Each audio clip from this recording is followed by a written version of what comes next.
بسم اللہ الرحمن الرحیم۔ السلام علیکم ورحمۃ اللہ وبرکاتہ۔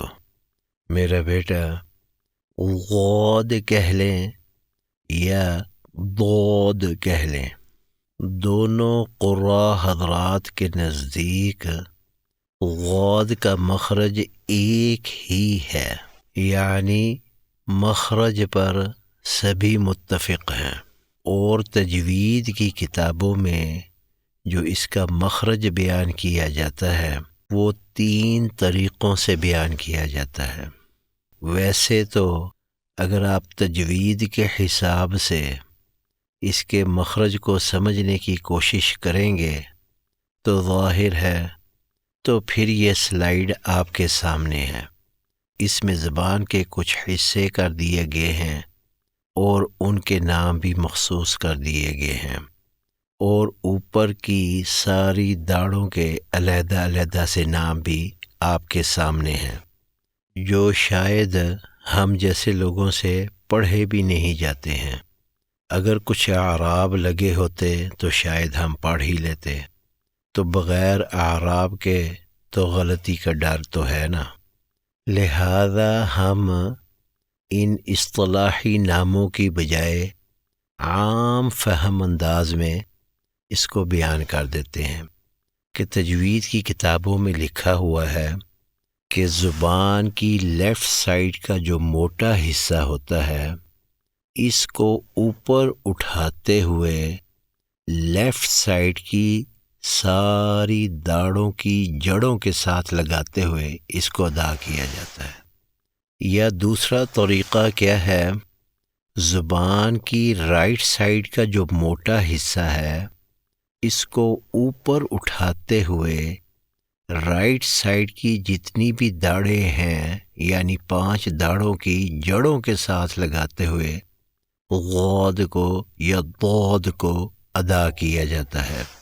اور ساتھ ہی یہ بھی لکھا ہوتا ہے کہ اس کا ایک اور طریقہ ادائیگی بھی ہے کہ زبان کی دونوں موٹی سائڈز کا حصہ اوپر اٹھاتے ہوئے اوپر کی دونوں طرف کی ساری داڑھوں کی جڑوں کے ساتھ لگاتے ہوئے بھی ادائیگی کی جا سکتی ہے، لیکن یہ کہ یہ سب سے مشکل طریقہ ہے۔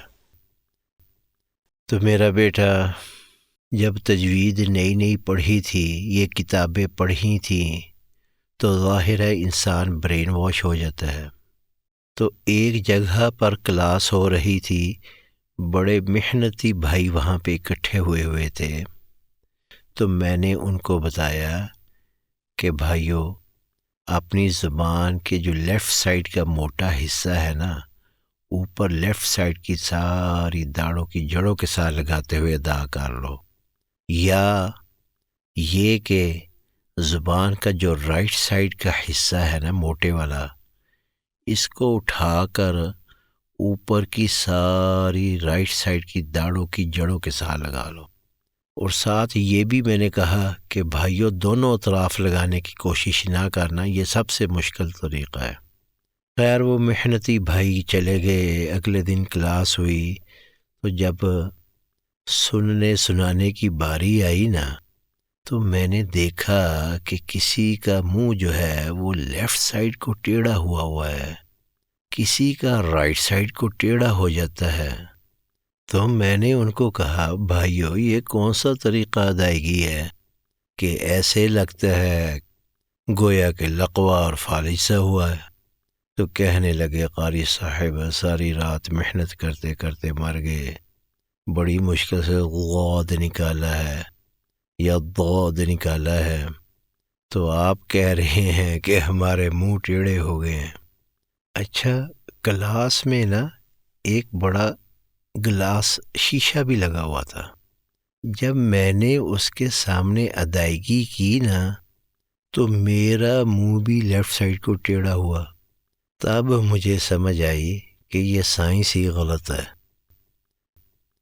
پھر وہ جو طریقہ لکھا ہوتا تھا نا کہ یہ جو سب سے مشکل طریقہ ہے، سبحان اللہ، ایک تو ہمیں ڈرا پہلے دیتے ہیں نا یعنی انسان ذہنی طور پر، نفسیاتی طور پر پہلے ہی مرعوب ہو جاتا ہے کہ یہ پتہ نہیں کون سا مشکل کام ہے کہ جس کو میں کرنے لگا ہوں۔ او میرے بھائیو، او یہ کون سا ہم نے کوئی ناسا سے شٹل لینی ہے اور اس میں بیٹھ کے ہم نے اسپیس میں جانا ہے اور وہاں پہ مختلف قسم کے خوفناک تجربے کرتے ہوئے ہم نے غود کو پکڑ کے نیچے لے کے آنا ہے۔ سبحان اللہ، منہ کے اندر، اور وہ بھی اپنا منہ، اس کے اندر ہماری داڑیں، ہماری زبان، وہ بس اوپر لگ جائے گی تو خود بخود ادا ہو جائے گا۔ اور کہا جاتا ہے یہ سب سے مشکل حرف ہے، یعنی باقی بھی کچھ مشکل تو ہیں لیکن یہ ان سب میں سے سب سے مشکل ہے۔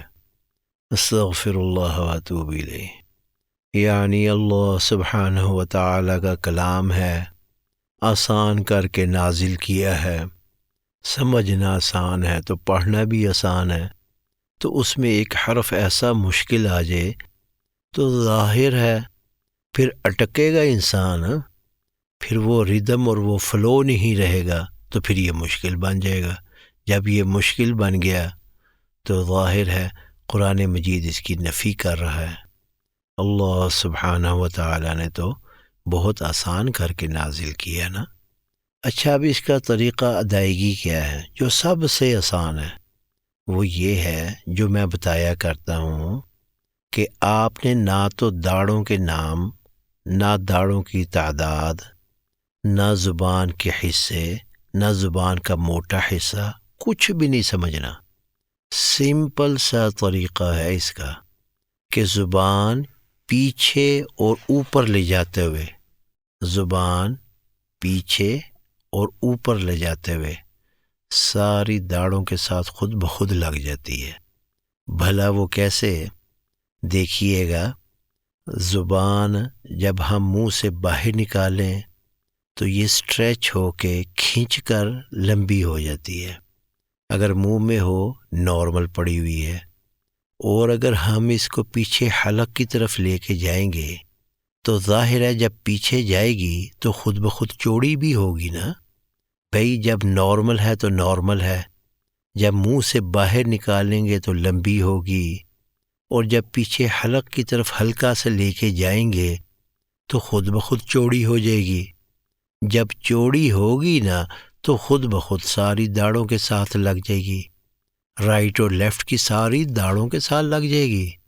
کتنا آسان طریقہ ہے، اور اسی کو لکھا ہوا یہ سب سے مشکل طریقہ ہے۔ لہذا سمجھیے گا کہ غود کو یا ضاد کو، یہ ابھی دونوں میں اس لیے بول رہا ہوں تاکہ ایک بات بہت کلیئر ہو جائے، مخرج دونوں کا ایک ہی ہے اور سبھی کے نزدیک ایک ہی ہے، کسی قسم کا کوئی فرق نہیں ہے۔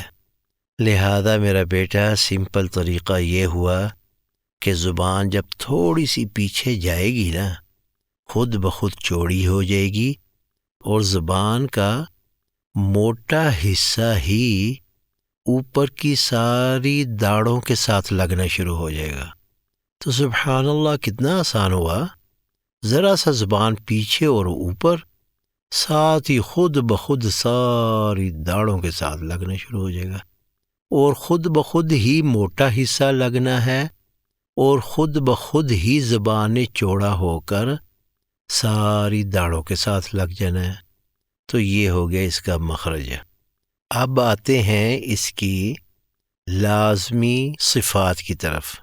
اب یہ ہے کہ اس کی صفات، اس کے اوپر نا میں ایک نشست میں بات کرنا چاہتا ہوں تاکہ دیکھیں کہ فرق کیسے وجود میں آ گیا، جس کی وجہ سے دنیا بھر میں یہ زیر بحث ہے۔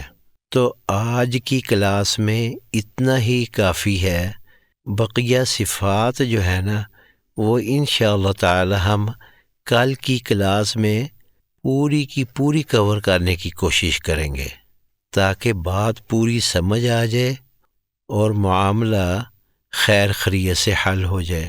تو آپ لوگوں نے اس کلاس کو جوائن کیا، جزاک اللہ تعالی خیر الجزا۔